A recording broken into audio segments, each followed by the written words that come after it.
Hello, everybody. Welcome to the LSVR working group session this morning. So we have about 90 minutes to go. We have a reasonable agenda today.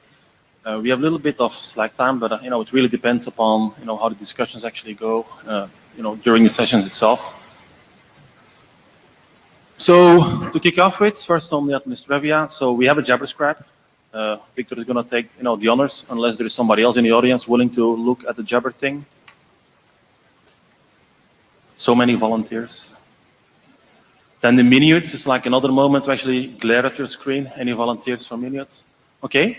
So we have thank you, Nabil. So we have 2 people to look in the minutes. So Niraj and Nabil, thank you for that. So it will be on Etherpad. If you would like to contribute, feel free to actually open it up and type in, and help typing up for the minutes. So that's very appreciated.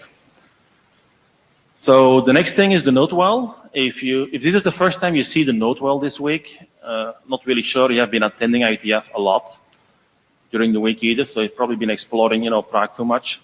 So it generally says that, whatever you say and do over here, it's going to be part of the contributions of IETF, but, and you know this. So if you want to know more about it, just read this thing. So from a next steps perspective, so where are we from the LSVR deliverables? So we started about a year ago. We are now a year into our time frame here, and the initial plan actually was to have most of the drafts and ready for submitting and so onwards. We're going to discuss later on where we are at this point in time from the draft perspective. Originally we also were planned to actually have another interim meeting. Now, we didn't really do that because just after the new year, it was a little bit, tricky with everybody's agenda.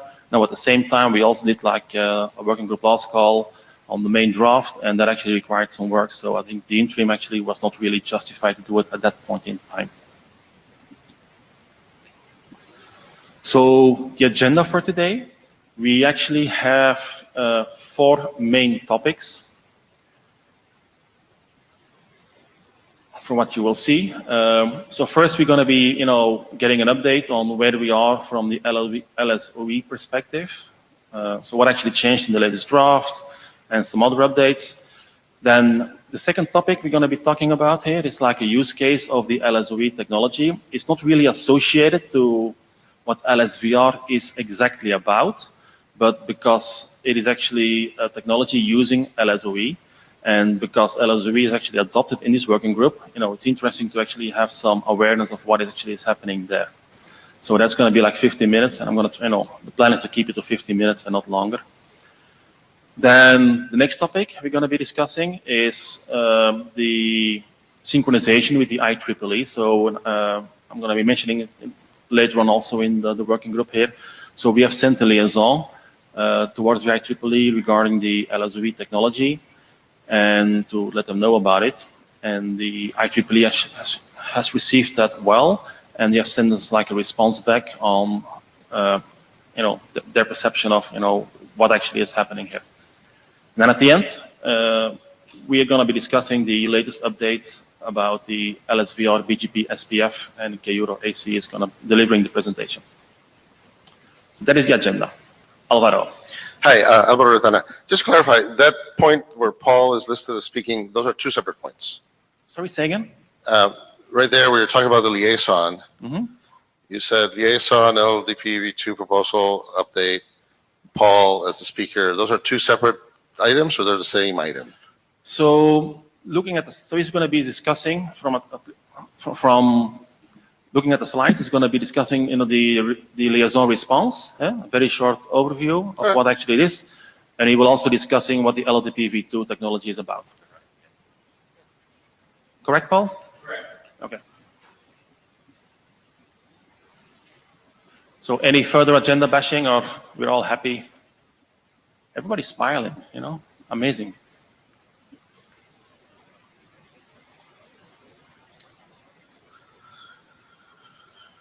Yes, Kia?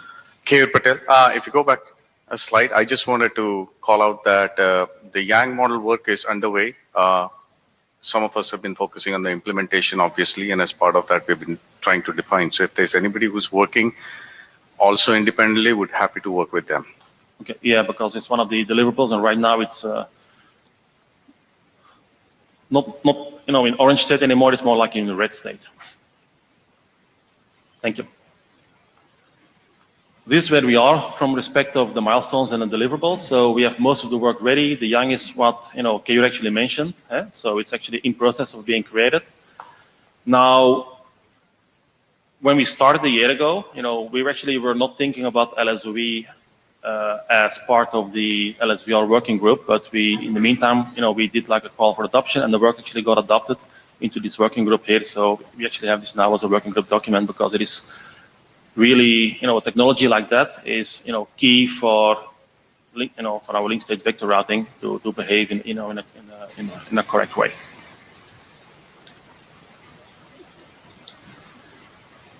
So another thing what happened since the last IETF is we did like a working group last call for BGP SPF technology, the BGP SPF draft. That actually runs from the 3rd to the 17th of December. And a number of, you know, good feedback actually were received on that one. And if you look into the working group list itself, that has been the key discussion items actually, you know, during, you know, on the working group email list itself, which is a little bit, you know, which was good for the progress of this particular document. And based upon all that feedback, a new document actually has been, you know, progressed, and we actually are processing the LSVR draft itself. From the LSV's perspective, there actually was a working group adoption call done, and we actually got it adopted on the 24th of December. Another thing actually happened is we have been contributing in creating a liaison towards the IEEE regarding the link state of Ethernet, because in essence, we actually are fiddling with layer 2 technology here. And because, you know, from an historical standardization perspective, that has been mainly, you know, part of the IEEE activities. So it was required, I don't know, maybe required is a strong word, you know, it's like it's actually a good thing to actually let them know that we are working on this, and that there is like no misunderstanding. So we shipped that one out on the 10th of January. The IEEE actually has received that, and that actually triggered them to reinvestigate what LLDP actually is about, and look into potential ways of extending it and creating like a next revision of the technology, taking into account some of the properties that technology like link state vector router actually, you know, requires. So the liaison response is actually on the IEEE workgroup page, and I think very soon it will also be on the IETF site itself also. So, AC Linda, I was waiting for a good time. I read that response, and I was thinking, if we reach an impasse here, couldn't we just put a 20 byte header with a multicast address in it and terminate the discussion and keep the protocol intact? What do you say if you go to an impasse? We're not there yet, so. I know, but I read the response. That's what. The response was out of two, you know, there were like two elements to it. One element is like, you know, the name is confusing, so that is the easy thing to fix. The second element actually was like, mainly like, you know, this is layer 2 technology, and maybe, you know, it would be more interesting to just extend LLDP, you know, into the next version. Exactly. And avoid that the industry actually has like 2 technologies. And actually, you know, that's what I'm saying. It might be easier just to get a local wire multicast address from the IETF and put the 20 byte header in there. Alvaro, just a quick comment. The formal liaison did come in yesterday. yes, I saw, yeah, yesterday night, yeah.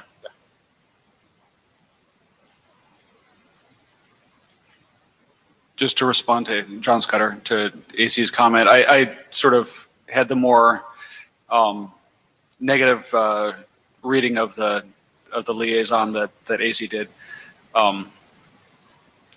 And whether from that you conclude that you should like do a little process workaround by slapping on a multicast header, that's another question. I mean, I'm not sure if I had been the person who wrote that liaison, if you know, adding a multicast header would make me be like, oh, okay, that's fine then, no problem.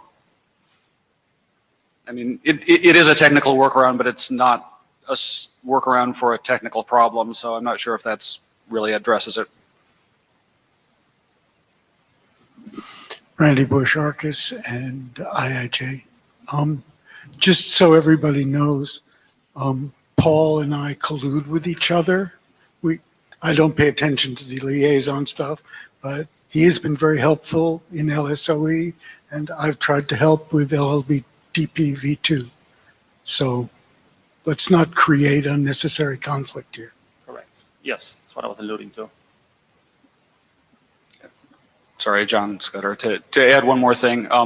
Yeah, it would actually be a perfectly fine outcome from my point of view to have one, as long as it solves everyone's problems. I mean, that's kind of what the liaison said, and you know, great, as long as we can have it. Yes, I agree. And actually part of the journey is that, you know, we have Paul volunteered to give an update on where we are with the, you know, with the LLTP v2 proposal itself, and understand the timelines and some of the other, you know, aspects involved. So that's going to be discussed about today also. So this is like, you know, like a very short, you know, summary of what the, you know, the liaison was about, but it's going to be in like in Paul's deck also. So I'm going to be skipping it, you know, for the moment here, you know, in the sake of time. So that's it from the chats to, you know, to kick it off here. Unless there is like any other comment, then we're going to go to the first, you know, slot here to talk about the updates about LSOE itself by Randy. Okay.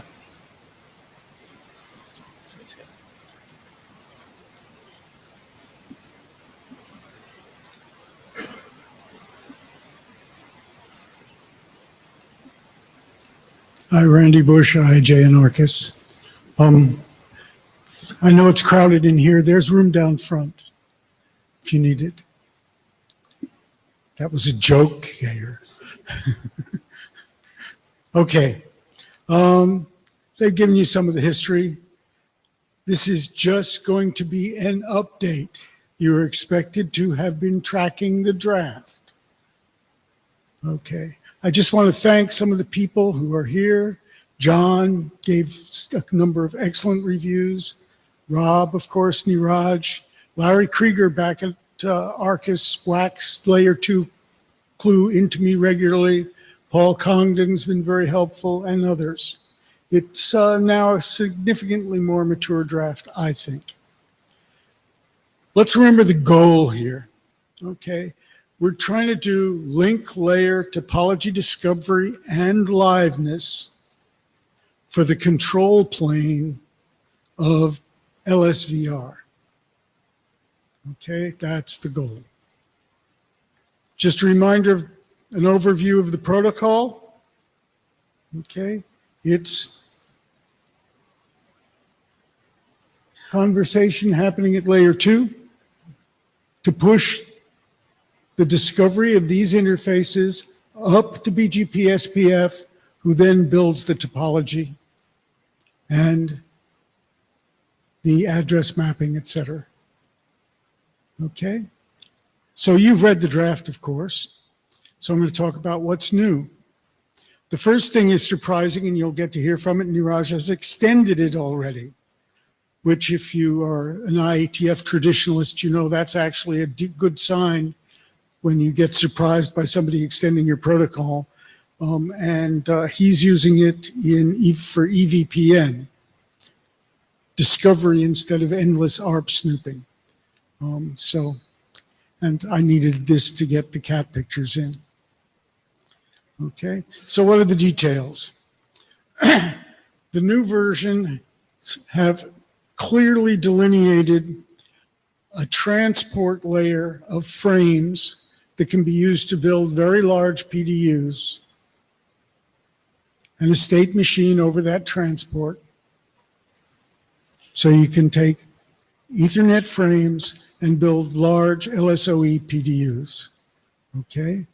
Currently it's 64 octet, 1 is the limit. That could be raised if anybody has need for more. Be good to say it now before we bake 64K in. Niraj is already being very piggy, but I don't think you're going to hit 64K, are you, Niraj? You're not going to hit 64K. Okay, oops. K. Patel Arcus, but this should be good enough to help support some of the configuration information as part of the discovery that would need to be carried. Yeah. So, okay. There's duplicate frame detection at the transport layer, duplicate PDU detection at the upper layer. There's retransmission on timeouts, etc. There's also a vendor extension PDU. Okay, so you can add your flavor. Okay. There's the explicit ACK and error. The ACK, if the E-type and error code are non-zero, it's an actual error, tells you what the error was, gives you a hint, etc. Okay. Before we were looking at, do we merge hello and keep alive? Are they both necessary? The current position of the authors is yes. Hello is multicast, so you can discover across a layer 2 device. Okay, and the hello has 2 types of frames. One is the one that will actually transit a layer 2 device. The other is not. Okay, but hello's multicast. Keep alive is unicast because it's actually keep alive on the link. Okay, and you probably want very separate timers for them, right? You want to discover your topology. Maybe you're willing to put up with multi-second discovery delays, whereas keep alive, you may want on the order of a second or less. Okay, look at the lessons we learned in BFD. Okay, so if anybody would like to try to adjust my attitude on merging the two, I'm more than willing to listen. Okay. Still open is, do we add a signature to each PDU? In other words, we could very easily have cryptographically verifiable authenticity and integrity checking. We had data center operators who said they wanted it. When I asked what their threat model was, the line went dead. Right? So if anybody here wants to talk to me about the authenticity and integrity requirements they have, I would love to hear it. 2/3 of the authors have some experience in doing this kind of thing. We know how we would probably add it. But the customer has to say they want it. Okay? A shocking thing happened to me on the way to the meeting. I was brought up, my mother always told me that Macs are unique in the universe. Well, it turns out they're not. As one of my friends says, Cisco and IEEE have spent the last couple decades making things complex. So currently, the identity of a link is the 2 Macs. Larry Krieger has educated me that it probably needs to be the 2 Macs and the VLAN ID. I would gladly accept more education on that. For instance, Russ has tried to tell me it's just one of the MACs and the VLAN ID. But I think that's more on a layer 2 device, and we're having links between layer 3 devices. Okay, but there's clearly a problem here. We'll go forward. So John asked for a state machine. I'm sorry, John, the state machine is not in the current draft. Rob wrote one in Python 3 instead. It's about the same length as the spec, except it has more blank lines and it has comments. If you want a denotational semantics instead, I know how to do that if you want it. Okay. And the good news, though it's a predictive piece of news, is that we're waiting for Kayer's okay to open source it. Okay. Okay, Patel Arcus, again, this will happen shortly right after IETF. Hopefully in this year. He's my boss. I take his promises with a grain of salt. But it is, when you get to see it, it's the state machine, John. You'll like it. Okay? The draft, of course, needs review. Okay? Prefer to get some volunteer reviewers without having to working group last call it in order to get your attention. So, folk with eye on it would be helpful. And that's all I have. Due to other constraints, I have to streak back to family problems in the States, so I'm going to leave here. So please head for the mics now.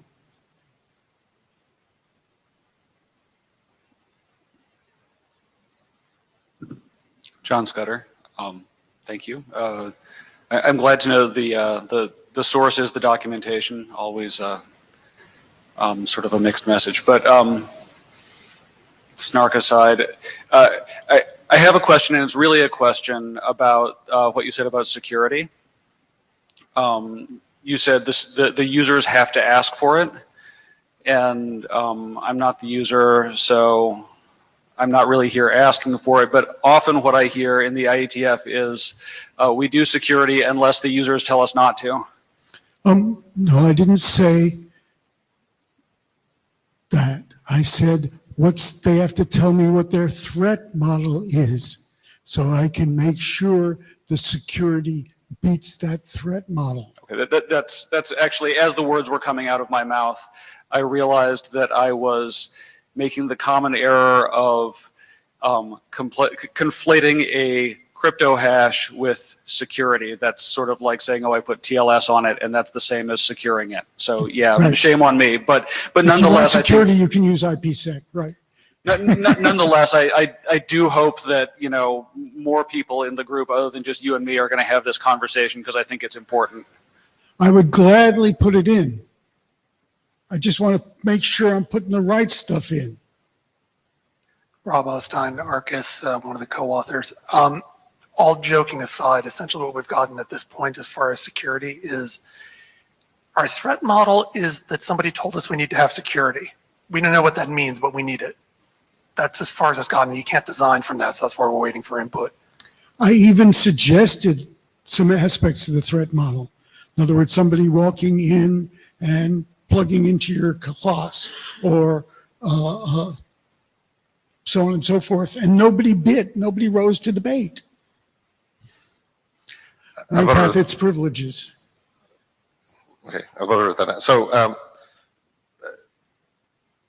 if, or as this moves forward, please make sure that you put in the document the assumptions about security. If we say we don't need it or we don't have it right now, we need to clearly specify why. So if we're assuming that this is in a closed domain, no one's going to walk in, and the worst thing that can happen is, as you said, I actually walk physically into the thing, please, talk about that, because that way it's, a way to justify the lack or the fact that we don't have it right now. I think the SecCons does that, It- but it- will, it would will also- I will be laughed out of every coffee house in Prague if I have if I go for working group last call with a SecCons that says we don't do it. The other thing that may be nice is if we go and request Security Directorate review beforehand, so that we don't have, last minute surprises, and maybe that will be justification at some point. That would be helpful. Victor Coursing, hat off, user on. We can probably, I'll supply some more information on the list, but probably one way to look at it, and I can iconify this statement, is that no devices are trusted in a lot of fabrics. So the assumption is that you cannot trust anything that connects to you, and that there has to be ways to secure that and validate that is in fact a trusted device. I'm not sure that helps, but I can supply more text around that if you like. Are you willing to do let's make believe you're a class. Are you willing to do a CA for your class and have every device have an identity? I would suggest that's highly likely that that's how it works often, yes. Cool. That we know how to do that.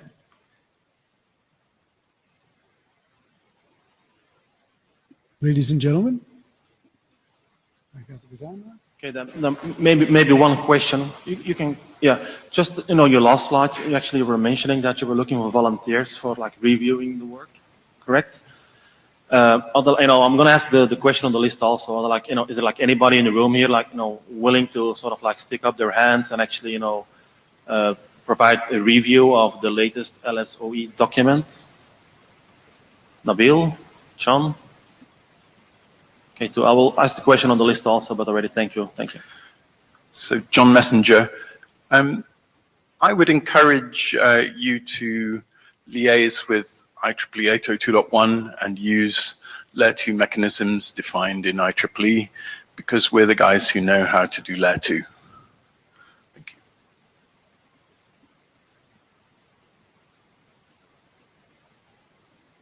you. Okay, thank you.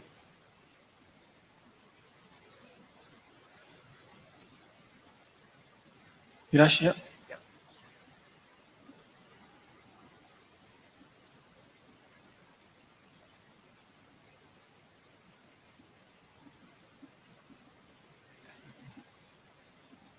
Good morning, Neeraj Malhotra, Arcus. I am going to be talking about LSOE-based PEC control plane for EVPN networks. So the main use case for this is an EVPN-IRB network, where today CE MACs and IPs are learned on the PE interface, on the PE access interface, and advertised in an overlay BGP EVPN control plane to the other PEs to establish both routed and bridged reachability across the CE devices. So as it stands today, there isn't a dedicated PEC control plane in an EVPN network to do so. So as a result of that, CE MAC learning is done based on traditional data plane MAC learning. CE IP learning is done based on ARP and ND snooping. And for scenarios where the CE might have prefixes behind it, but does not actually run a dedicated PEC routing protocol, these prefixes are advertised from the PE device based on local policy configuration. So as a result of this current learning method, the CE MAC learning today, following scenarios such as a host move or following convergence triggers, is very tightly coupled with how often the CE is sending data traffic at that point in time. And the CE IP learning at the same time is very tightly coupled or heavily dependent on receiving unsolicited ARP and ND packets from the CE device. And when the CE is multi-homed to multiple PEs, this learning is also subject to the fact, or each PE must also handle the fact that these data plane ARP and ND packets, as well as the data traffic packets, can hash on any of the member links of the lag and can arrive at any of the PE devices.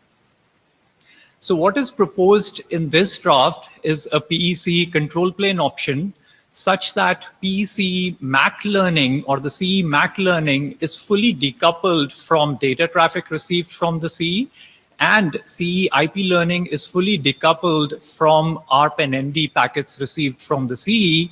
And the goal of this being to essentially, following convergence events and following host move events, to have a very reliable and consistent convergence behavior, and at the same time significantly simplify some of the procedures that are currently in place to handle these convergence scenarios, especially when you have EVPN all-active multi-homing in the picture. So a quick overview, the control plane is essentially based on LSOE as the base protocol. And on top of that, defines procedures and TLVs for overlay MAC learning, for overlay host IP learning, and overlay prefix learning. It defines procedures and handling with respect to when you have EVPN all-active multi-homing for the CE devices, and discusses the use cases that can benefit from this optional control plane. So it's fairly straightforward in terms of the mechanics of it. It's mostly riding on top of LSOE. So the PE device establishes an LSOE session to the CE device on the PE attachment circuit. Overlay TLVs for MAC learning, MAC to IP binding, or rather IP to MAC binding learning, and prefix learning is sent from the CE device and learned on the PEs, and advertised further in EVPN control plane. And then you have session liveliness maintained via LSOE keep alives. When the CE is multi-homed to multiple PE device, and it could be more than 2 devices, it's just shown here with 2 devices, a separate LSOE session is established to each of the multi-homing PEs. And this is really important because it now gives each PE the ability to learn its entire state directly from the CE without having to rely on the other PE devices. And this brings significant simplification to our multi-homing implementations from handling perspective. Because now you no longer have to sync the MAC tables across the PE devices. You no longer have to sync the ARP-ND tables across the devices. And the PE devices no longer have to handle unsolicited ARPs coming from the CE device, as opposed to in the current scenario, an ARP request could be sent from PE2 to the CE, and the response could land at PE1, which must handle this unsolicited response. In addition, because of that non-deterministic behavior as to which PEs might learn the MAC or the MAC IPs, today we have procedures like EVPN aliasing to accomplish ECMP paths for MAC forwarding. And that again becomes optional once you have natively learning the MACs and IPs on each PE device. The other complexity is for IP ECMP, typically today the implementations sync the MAC IP route to the other PEs, and then the other PE typically will re-originate that MAC IP route as its own to accomplish IP ECMP, because, and that's essentially kind of, I mean, there are some proposals for IP aliasing in place, but that's the current implementation in the absence of an IP aliasing procedure. When a host moves, today, when a host moves, the only way to detect a host move is when you receive the first data packet from that host. If the host is silent for an extended period of time, you would continue to black hole traffic to the previous location of that MAC until the MAC ages out at the old PE location of that MAC. And once the MAC ages out, if the host is still silent, you would continue to flood the traffic on the overlay until you've actually learned the MAC at the new location.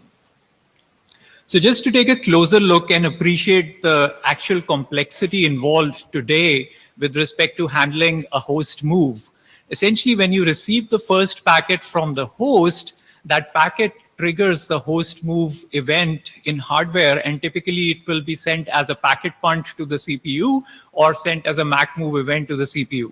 Once the software learns of that MAC move event, doesn't necessarily guarantee that you would have also learned the IP to MAC binding at the new location of that host.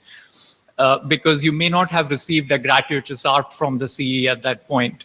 So based on that mismatch between a remote MAC IP entry and a local MAC entry, the PE will typically trigger an ARP probe to the CE. And the probe reply could, because of the multi-homing, could easily land at the other PE, which would then advertise, which would then handle this unsolicited ARP reply or ND response and trigger a MAC IP advertisement in BGP control plane, as well as sync that MAC and IP to the other PE. And that other PE device, on receiving the sync entry to accomplish IP ECMP, will typically again re-originate that MAC IP route as its own route to the other PE. When the other PEs receive these MAC IP advertisement, the old PE where this MAC was originally local will trigger a probe again locally, the probe that will fail and typically age out, and you would have convergence following the host move. As opposed to that, with LSOE, it's fairly kind of simplified, right? Pretty much the host moves, establishes an LSOE session, sends its TLVs. The TLVs are learned and advertised in EVPN control plane, received by the other PEs, and you have convergence. So another use case for this is remote MAC IP routes learned via BGP EVPN overlay control plane can also be preemptively relayed to the local CE, essentially to establish preemptive ARP learning on the CE, essentially like an ARP suppression mechanism. For scenarios where the CE has prefixes behind it, but doesn't run a routing protocol on the PEC interface, today, advertisements for those prefixes behind the CE gateway are based on local policy configuration on the PE device.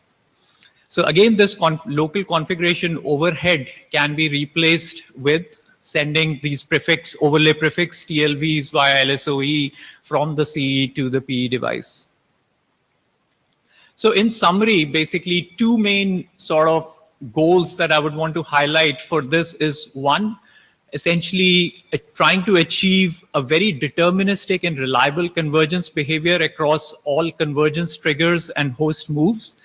At the same time, significantly simplifying some of the procedures and implementation related to these, to the respective handling, especially in case of an EVPN multi-homing scenario. So that's basically. Cool. AC Lindum, I think this is a really good simplification, and it really makes things more active rather than passive in the whole thing. The only problem with it is it brings these CE devices. You could never get rid of the old, you know, the passive way and the learning way of doing it, because it brings them into the EVPN, and getting those devices updated with this, and many, even if it's open source, so many times that's going to be just administratively impossible. Yeah, sure. So, I mean, one thing I would want to kind of highlight is that it is an optional PEC control plane and not a replacement for the current learning method. And it's totally intended to coexist with other C devices in the same network that may not be using this control plane. So it's basically, it can be used where the C device has support for it, but the goal is to have it interwork with other C devices that don't have support for it. Robert Raszczuk, Bloomberg. So I have a question just to clarify. I care less about MAC learning. Okay, so I want to have L3 learning, which you show on the slide. So is the goal here to use this kind of LSOE for L3 prefix learning as the only application in some cases? Can I use it that way?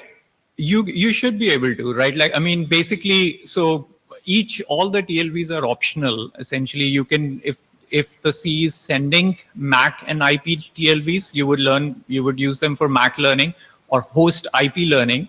So the routing application, again, can be based on prefix routing, or it can be host routing, right? Like if you have truly an overlay subnet stretch, then you need to have host routing. So essentially, then you would use the host routing TLVs or the /32 or /128 TLVs as well.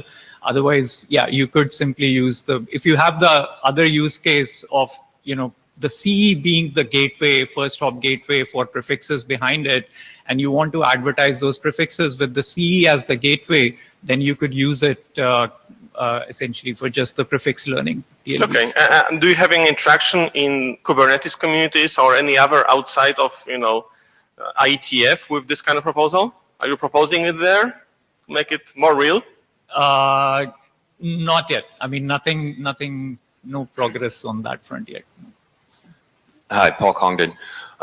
I wonder if you have or maybe could provide in some future contribution a more kind of concise description of the requirements of a protocol to support your needs. What exactly is needed out of the protocol in terms of, maybe timeliness, message sizes, responsive, various attributes like that. Because it strikes me what you did was you said, here, we've got a tool, LSOE, how do I use it, right? And I'm wondering if we could take the reverse look and try to analyze, well, what other solutions might be there or could be there to optimize your requirements? Yeah, no, certainly very good point. Actually, we should take a closer look at sort of like what might be the timing requirements, for example, for keep alive messages and so forth.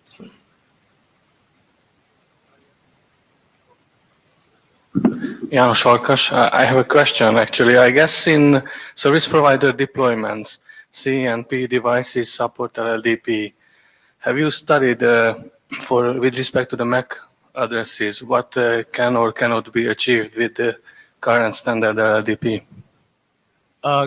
Sorry, with LLDP, did you say? Or 802.1 AB, link layer discovery protocol. Okay. So basically, so the main reason for kind of picking LSOE to do or to achieve this was kind of a couple of attributes of LSOE. One, it being session and connection oriented, and being able to carry very large TLVs in it. I mean, I personally haven't taken a closer look. I mean, maybe Keyur can comment. Perhaps it would be good to take a look. Yeah, Keyur Patel, Arcus. I think the answer to your question lies in the fact that when you deploy a technology like EVPNs, neither ARP nor LLDP comes into the play there. You do more of this kind of resolutions that Neeraj was talking about from the data path learning. And the data path learning is not deterministic. It has convergence impact and it adds a lot of complexity to the software, which hopefully Neeraj tried to articulate it pretty well up here. And that sort of complexity can be easily replaced if you have a connection-oriented protocol that does an implicit announcements and not a periodic refresh. That was the point. Okay, thank you.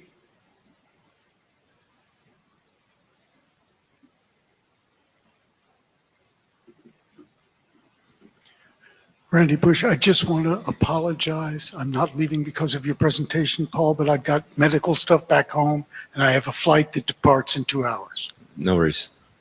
Take care of that. Yeah. Okay, hi, I'm Paul Congdon. I'm doing a couple things here as mentioned, just giving a summary of the liaison discussion as well as presenting a current status of an LLDP LLDP version 2, so to speak, proposal. And I guess one thing I want to point out is on that proposal, we're just, that's just an example of how things we could do that match the current LLDP requirements or use cases, as well as trying to address LSVR's use cases. There's nothing set in stone here. It's very fluid, so things could be adapted as needed technically. So just as a disclaimer, I'm an individual here, as we all are, but I need to show the fact that I'm just giving you my position or representation of the liaison. There's an official one that goes on. That's not me. And so these links were I think many of these links were already shown as discussed. There was a liaison sent from the IETF to the IEEE, basically giving background about LSOE and asking for comment, and there was a reply that was sent. So my personal summary, kind of what the response from IEEE is that We're aware of this work. I've been coming here and reporting back and forth, and many people from IEEE come to IETF as well. So we're aware of the work that's going on. The first thing kind of came up was potential concern about the confusion with a link state over Ethernet protocol that we've standardized called shortest path bridging. So shortest path bridging is actually a topology management protocol, ISIS, using link state to manage it. And we didn't believe LSOE is actually a link state protocol. It's in support of a link state protocol. So the naming itself was a little confusing. So I think it's possibly very obvious. But one of the main objectives of LSOE was to provide, as Randy mentioned, link layer discovery and as well as liveness. And so, as we all know, we have a very widely deployed popular link layer protocol. It was also link layer discovery protocol. And it's also understood that the current definition of that protocol may not meet the needs of LSVR. And so we've been entertaining proposals to augment LLDP for many use cases, not just LSVR, but in intention to try to support those or some of those. One of the particular use cases, liveness requirement, personally, I didn't believe is suitable for the LLDP as it's done today philosophically, because it's as Kara mentioned, it's more or less a state refresh, not a highly responsive kind of protocol. That doesn't imply that couldn't be changed to be more of that. We do, however, have other standardized layer 2 protocols like connectivity fault management, CFM, and others that actually do support liveness, and there may be other ways in which liveness could be supported. So I think that was sort of also a consensus of the 802 group. And then finally, of course, we want to collaborate and work on this as well. And so we welcome work in the IEEE to do that. Care? Yeah, sure. Thanks. Keyur Patel Arcus. There are a bunch of requirements. We'd be happy to work with you on that. A lot of those requirements are being covered as part of LSOE proposal. But like I said, happy to collaborate. Thank you. Okay, so again, I'm gonna provide a background of what we're currently proposing to do to LLDP, and again, it's very fluid, and it's open. We haven't even started a project. IEEE did agree to draft a project proposal and address the requirements to start such an amendment project. So that's in the early stages, and so a couple of us have already put forth something. And there's a contribution that was made at IEEE as well that tried to compare how this proposed idea would meet the requirements of LSVR that Randy had put together in some previous contribution for the IETF. And then we discussed next steps, where we did agree to consider drafting a proposal. So just as a quick summary side, I looked at the requirements. Oh, go ahead, Alvaro. Sorry, before you go, if you go back to the last one, just so that we understand a little bit of the IEEE process. Okay, there's a proposal. So what happens? I mean, we understand when proposals happen in the IETF, what happens, but what happens in the IEEE? Great. Okay, so the IEEE actually drafts what we call a PAR, which is a project authorization proposal that defines the scope and purpose and of a project. And then we get approval through the higher layers of the IEEE to actually run a project. And that project, depending on how it's defined, would either amend an existing standard. So the proposal would be that we would take LLDP and add some new chapters, make changes, whatever, to address the new requirements. Or that project could create an entirely new protocol. That hasn't been decided yet. But there's a project authorization that starts a working group, a work in a task group within 802.1. So that discussion of whether that PAR is approved is going to be in March. Well, in March, we agreed to jointly draft a proposal and submit it to the IEEE. We haven't agreed on what the contents of that are. We just authorized our working group to actually generate that project proposal. Yeah, Janos, go ahead and clarify. Janos Farkas. So just to elaborate a bit more on this, the first point I would like to make clear that IEEE 802 is contribution driven, same as IETF. Participation is in individual basis, same as IETF. Anyone can come and contribute any part of this work.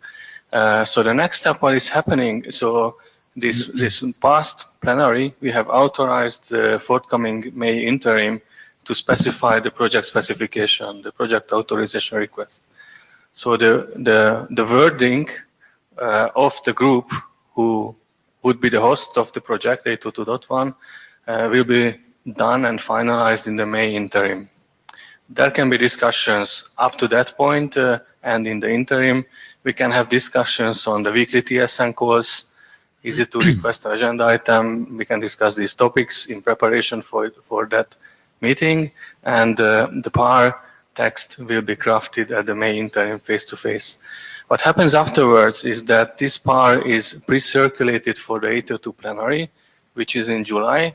And if everything goes as planned, the other working groups of 802 review, give comments, we update the PAR, and hopefully the PAR gets approved by 802, and then it gets on the agenda of the next IEEE Standard Association NESCOM meeting.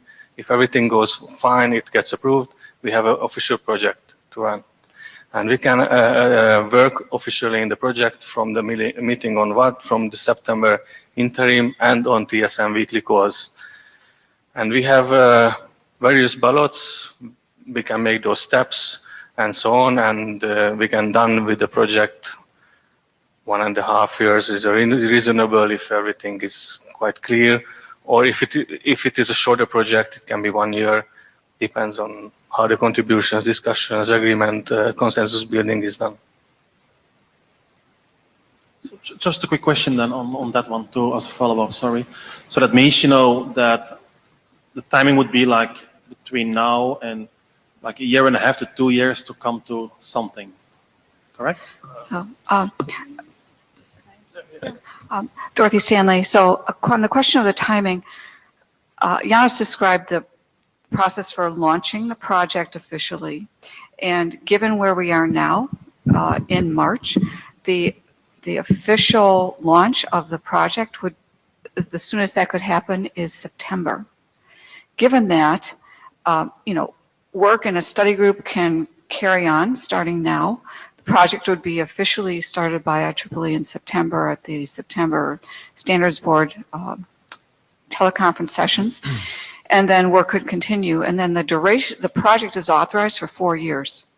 The progress of the work and the rate of the work depends on the topics and the participation level. So depending on the nature of the changes that need to be made, you could finish in 1 year, 1.5 years, 2 years, 3 years. Yeah, but a clear technical contribution can begin now and has already begun, I guess. Keyur Patelarkas, at the risk of probably saying something wrong, but as we understand, Paul, you are the liaison between IEEE and LSVR on what goes around between the two different bodies. It would be great if someone can start updating us with the status on IEEE so we could help contribute to whatever that is needed to the ecosystem and make sure we come up with the right solution from point to point periodically as there are progresses or updates done within IEEE, particularly for this set of topics. I just want to clarify one point in the beginning, as you said, there is no liaison person typically. Like as Paul made it clear, he is an individual bringing the letter. But so then that would be a note to the working group chairs to somehow set up a process. That way at least announcements would come, or if you suggest we should be doing it personally, let us know. But it is an individual or contribution organization just like IETF, so there's nothing that prevents that from happening. Understood, thanks. Alberto, I was going to say the same thing. I'm also going to point out that Eric Ray, who's sitting over there, is the official IETF to IEEE 802.1 liaison. So the IAB does have a formal liaison program. Now, what that means is that there is that formal process of us sending liaisons and liaisons going back. If we have common participation on both sides, like what Paul has been doing, where he participates in the IETF, participates here, if we can have people from here participate in the IETF discussions, that would be the best thing, right? Because we don't have to rely on official things going back and forth. Yeah. John Messenger. I'm acting chair of 802.1. Just to clarify, our May interim meeting is in Salt Lake City from May 20th to 24th, and people will be very welcome to attend there. As Janos also mentioned, we do have TSN weekly calls that may well be able to be used for discussion of the technical requirements in this area. So we can begin to work on this in a fairly prompt manner. Yeah, and just to add to that, I intend to ask for a time slot on a Monday call very soon, actually. Yeah, we can arrange that. So I just want to emphasize it again, what has been said, that the technical discussion can happen from now on.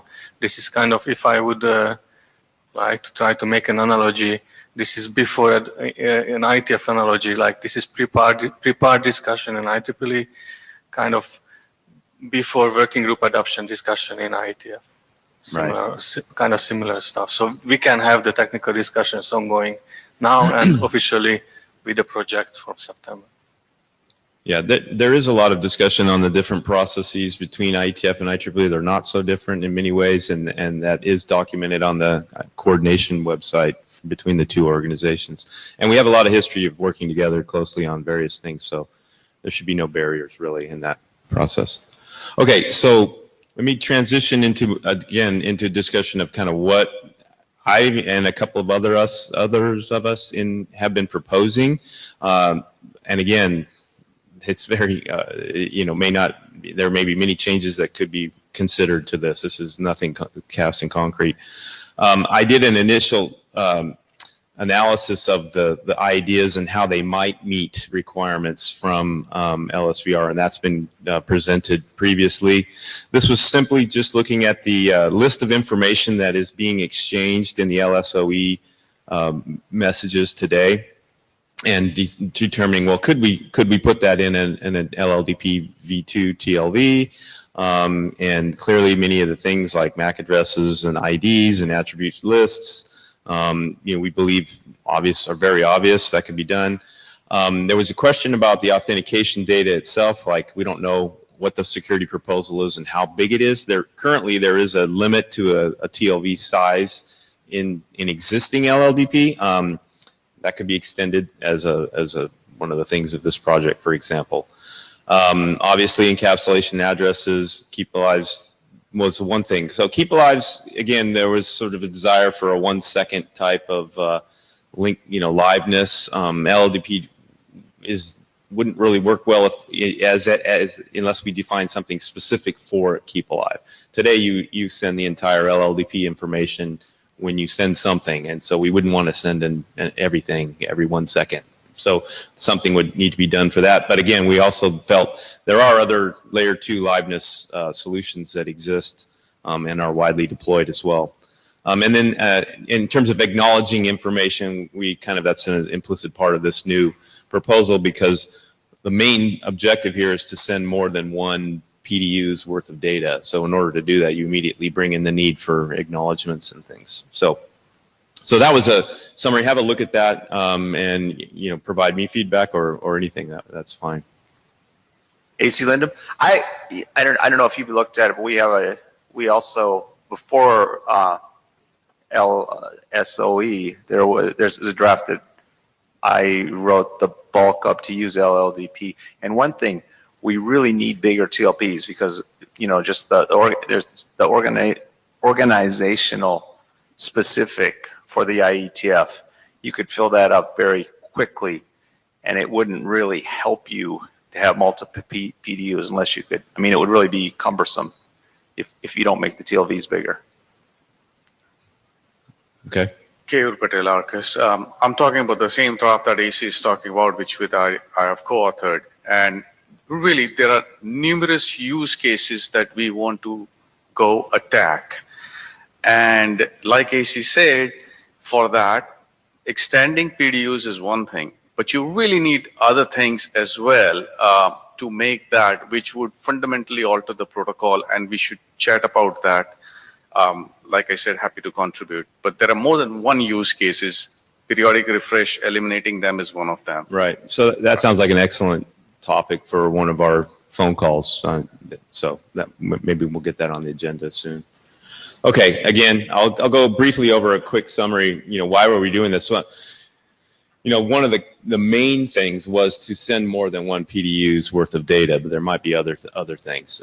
As we know, LLDP is widely deployed, so it's likely to be there or remain running even if there is another protocol. So having multiple protocols trying to doing very similar things could be not desirable.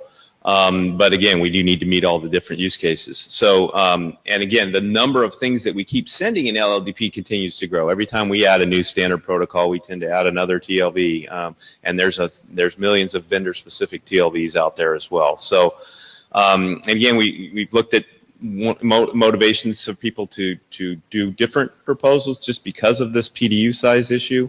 Relying on jumbo frames is not a good solution. As we know, that's not very, it's difficult to deploy in all environments. So at a minimum, we need to exchange more than one TLV, more TLVs. And LSVR requirements are just one example of that. We have many other examples. So no matter what, it's time to do something to LLDP, regardless of if it meets all of LSVR's needs or not. We're going to do something, I think. So it's a question of what we do. So the objectives were obviously to send more than one PDU worth of data. And we also had an objective to even shrink the PDU if we want to support some kind of smaller PDUs for our time synchronous environments, because we don't want to just blow out timing of other protocols that are mixed on the wire. So by shrinking the LLDP PDU, then we bring even more need for multiple PDUs. So that was something that came up through our TSN working group as an additional thing.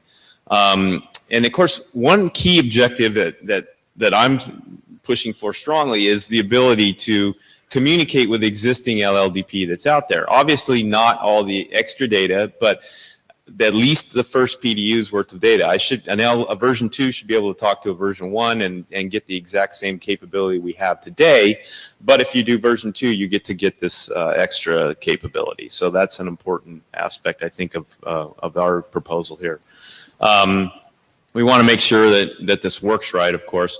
And then there are other things that we can consider. If we're going to crack the book, let's look at other things like, maybe the rate at which we're doing updates. Maybe we should have new reachability. So LLDP doesn't just have to be link by link. We can put different addresses in the packet and have it go different reach across the topology. So one example might be define a new address called nearest router or something.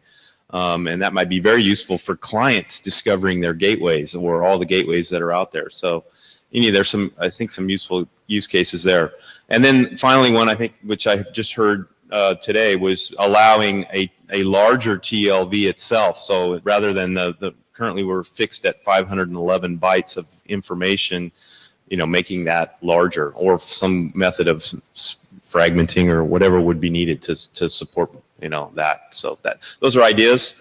So just a quick reminder, how does it work? I think everybody's pretty familiar with this, but one simple concept that helps think about how this works is, imagine that you have your own local database of information, and that database can fit in one packet. Well, anytime I change something in that database, what I do is I send it out to all my peers, and then they update their copy. And then if something changed, then they'll notify higher layer protocols that care about what's in that database. That's a very simple way to think about it. And then you just periodically refresh that information. And it's very simple and straightforward. So that obviously works really well when you have one packet. But when you have more than one packet, it changes quite a bit of the dynamics. So this slide's very hard to read, I know. But the idea was, this current idea, again, I want to keep emphasizing that, is that we would require a new TLV. So there's already a set of TLVs required in every packet that help you identify the peer. We would add an additional TLV that would be required if you were version 2, and that TLV is what we call an extension TLV, that basically something that defines all the other TLVs you might be sending. So sort of like checksums or something of each packet. And that'll be received by a version 1 implementation. So the way LLDP works, you'll receive that information. They won't know how to interpret it, but they'll still hold it in the MIB, and it's available, so it doesn't break anything. It's just opaque data to a version 1. But that new TLV would again define all the other extensions that I want to send. It would have some way of identifying each of those extensions so we could know that we've received them all. And again, it would be ignored by a current implementation. And then that new so then we would have new PDUs, extension PDUs, and those would have a different format.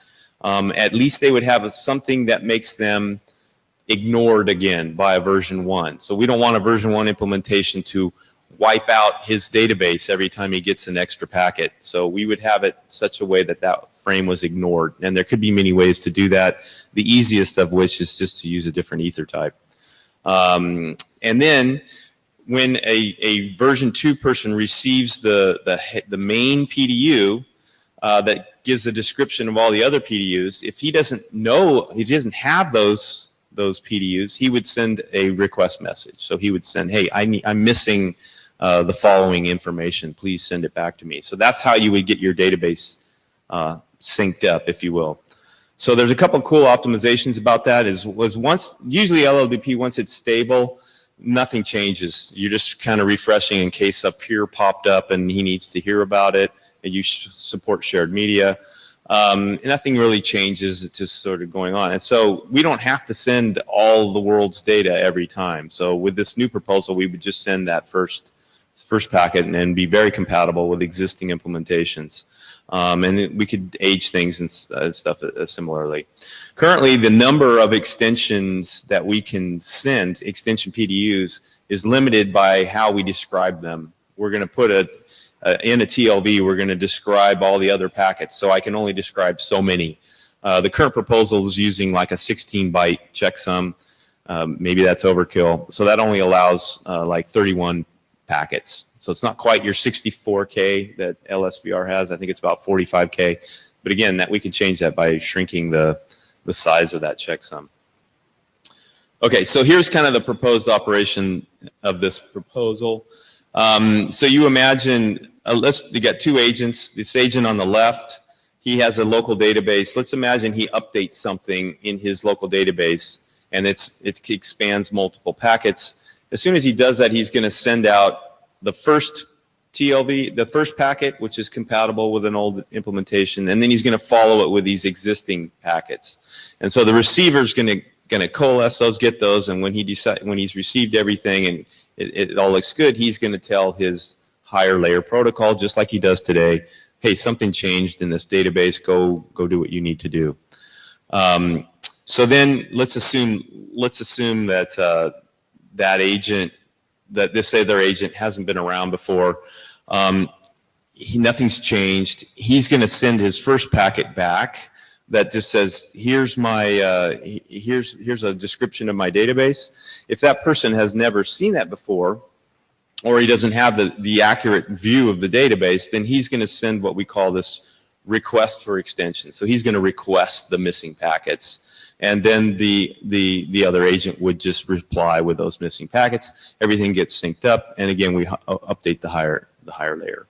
So very simple augmentation of the current philosophical LLDP with this, just allowing additional packets. So that's kind of the high-level summary of how it works. Again, as we mentioned, we approved we approved to generate a project again and start working on this and deciding what the scope and requirements are. So great time to have input from LSVR. We have a design team of people that continue to look at this offline, so to speak, and like I said, Randy and others have in the past participated to that. And anyway, I have more details like, PDU formats and things like that are in the background of this slide deck, but I don't think we have time for that. It's probably not necessary. All right, so any questions about that?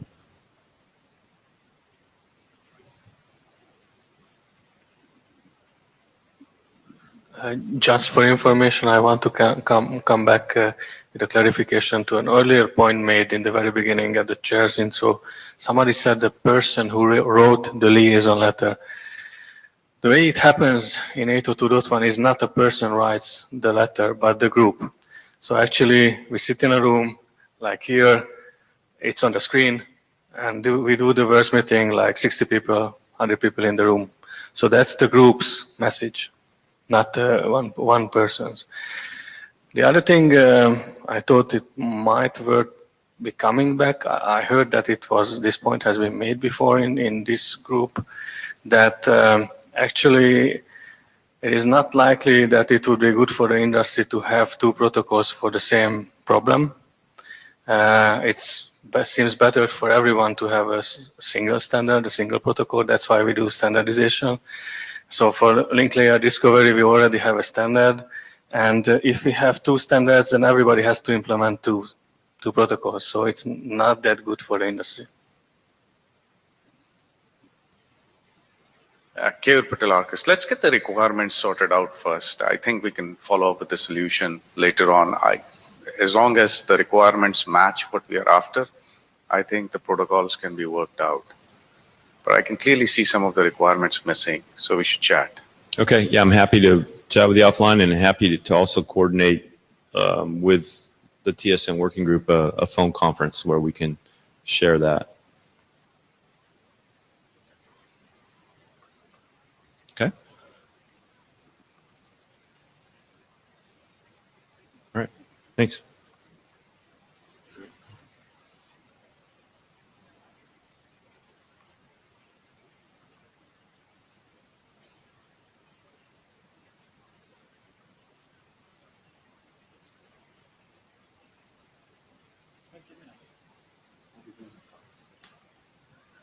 Morning, folks.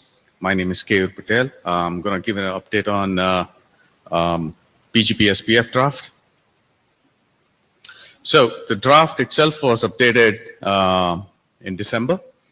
We've got lots of comments from Eric Rosen, particularly focusing on the convergence aspect of the draft itself.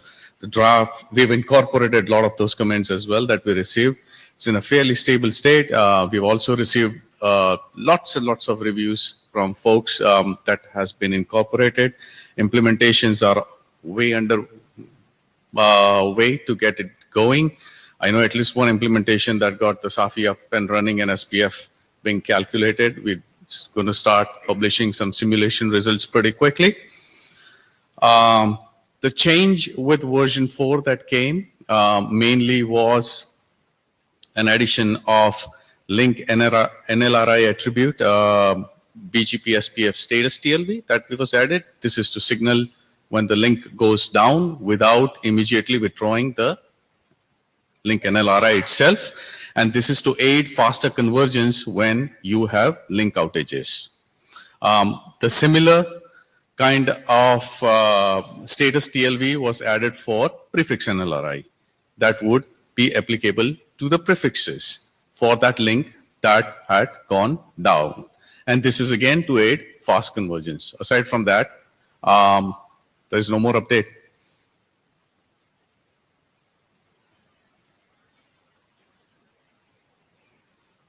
Questions? Comments?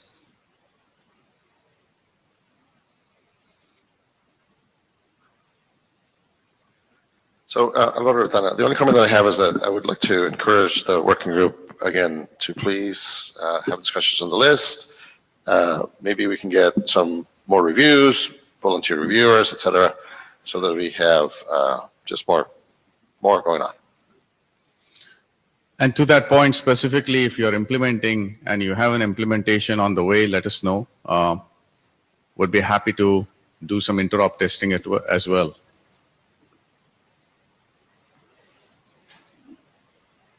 AC Linda, I wouldn't expect you to open source it, but one thing that I think they've done for Rift is they have a binary that people can test against. At least I didn't talk too much to them this time because it was against BFD and I need to be at the BFD working group, so I didn't hear. But I think that would be an alternative with your implementation, if you could somehow subset the product one into a binary that a person could start up. Yeah, not a bad idea. I'm assuming you volunteer for that.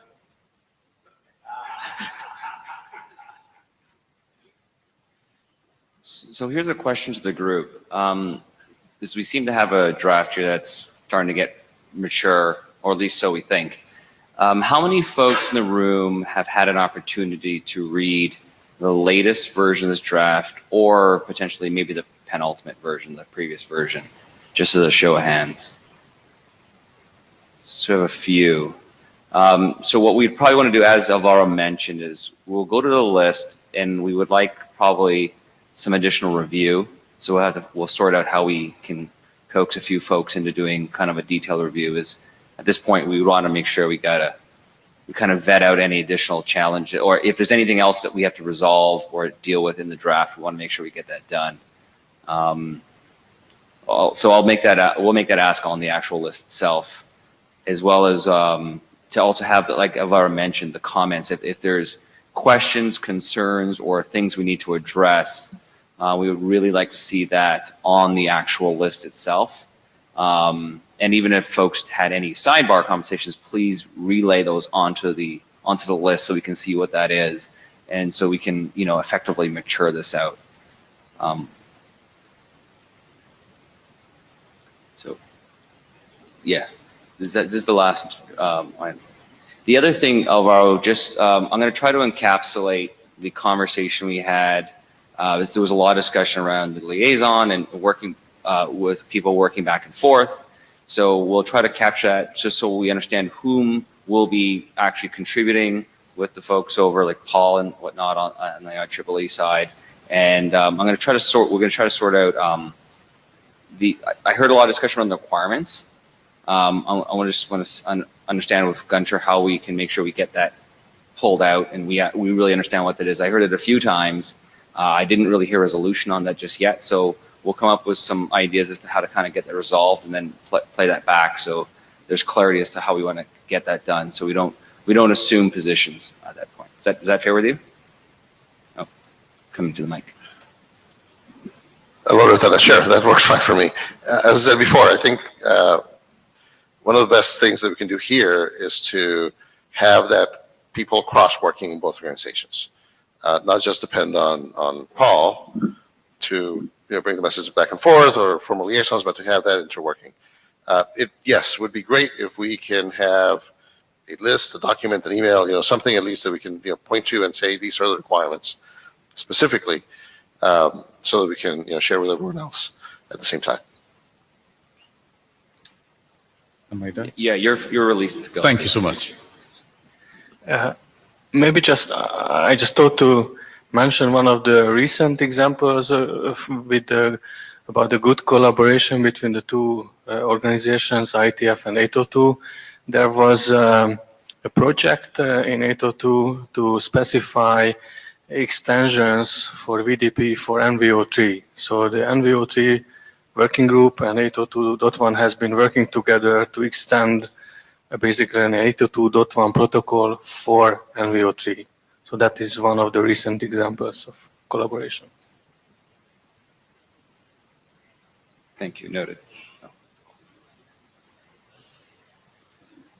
Yeah, I'm looking forward to working on this problem. I guess I just want to emphasize that it's hard to keep our eyes always on the customer and the end game here, but I mean, I think we want to do what's best for the industry, regardless of how things kind of come out.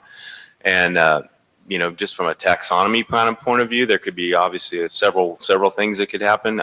We can look at a suite of protocols that 802.1 already has that meet the requirements. We could do a new project in 802.1 that tries to meet your requirements. We could do nothing and just let LSE go its own way, and do all these are all options that are on the table. But I think it's really important that we keep an eye on, well, what's the most important thing for really the industry here, and we don't want to create a bunch of fragmentation and extra work on operators and everything too. So I think it's strongly important that as organizations we come together on this particular problem. So again, I'm willing and looking forward to that collaboration. So.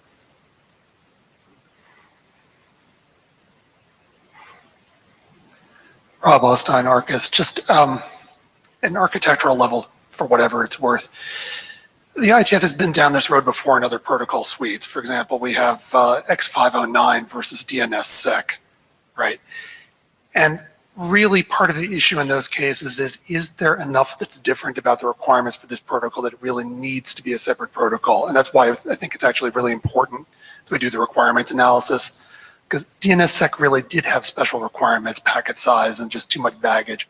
For other things, X509 is a pig, but it's a pig that works, so okay, whatever. And we just need to figure out whether or not this is special enough that it actually needs to be a different thing. Yeah, I think that's precisely why getting the requirements teased out well is going to be really important for us to isolate, so we can make that determination correctly and have agreement as to what that is. So, thank you. Anything else? Okay, with that, unless there's any last comments, we would be adjourned with today's agenda. Okay, well, thank you very much.